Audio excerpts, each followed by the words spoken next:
Gaza और Lebanon के बाद अब शाम में हालात इंतहाई कशीदा हैं। शामी बागी और सीरिया की आर्म्ड फोर्स आमने सामने हैं, लेकिन क्या बशार अल असद की गवर्नमेंट टिक पाएगी इन बागियों के सामने?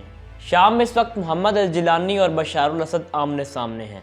मोहम्मद अल जिलानी जो कि लीडर हैं HTS हयात तहरीर अल शाम ग्रुप के, जबकि बशार अल असद जो कि प्रेसिडेंट हैं सीरिया के। मोहम्मद अल जिलानी बशार अल असद के गवर्नमेंट को गिराना चाहता है और वहां पे अपनी सरकार लाना चाहता है। अब तक इन बागियों ने अलीपो जो कि सीरिया का दूसरा बड़ा सिटी है उस समेत 2 और शहरों पे भी कब्जा कर लिया है और ये मुसलसल पेशकदमी कर रहे हैं दमिश्क की जानिब। दमिश्क जो कि कैपिटल है सीरिया का। तो क्या बशार अल असद शाम में अपने रजीम को बचाने में कामयाब रहेंगे या फिर सीरियन रेबल्स कंट्रोल करेंगे शाम को?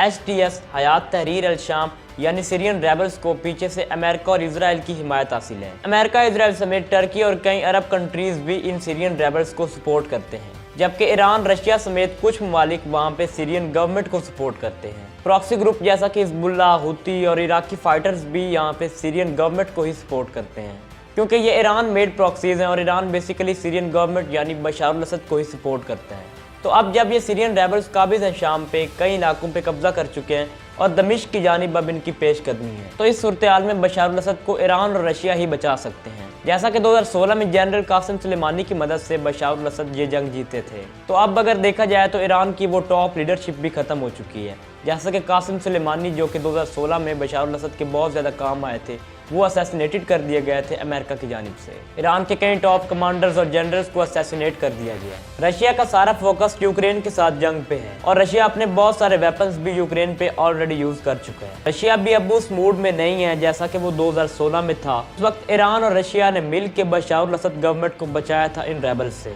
तो अब ये दोनों ममालिक, ईरान और रशिया, दोनों ही कमज़ोर हैं, लेकिन फिर भी रशिया अटैक्स कर रहा है सीरियन आर्मी के साथ मिलके। पिछले 24 घंटों में रूस और शाम के मुश्तरका ऑपरेशंस में तकरीबन 300 के करीब बागी मारे गए, लेकिन रशिया फिर भी अटैक्स कर रहा है सीरिया में रेबल्स के ठिकानों पे। जबकि ईरान की जानिब से अब ईरानी प्रॉक्सीज लड़ेंगी सीरिया में रेबल्स के साथ, जैसा कि इराकी फाइटर्स हिजबुल्लाह और हुथी। हिजबुल्लाह ने सीरिया की गवर्नमेंट यानी बशार अल असद का मुकम्मल साथ देने का ऐलान किया है, यानी अब हिजबुल्लाह सीरिया में जाके लड़ेगा रेबल्स के अगेंस्ट। जो ईरानी प्रॉक्सीज पहले इजराइल से लड़ रही थी, वो अब सीरिया में इन रेबल्स के अगेंस्ट लड़ेंगी और बशार अल असद की गवर्नमेंट को गिरने से बचाया जाएगा। सीरियन आर्मी, ईरानी प्रॉक्सीज और रशिया मिल के अब इन रेबल्स के खिलाफ लड़ेंगे ताकि बशार अल असद गवर्नमेंट को बचाया जा सके।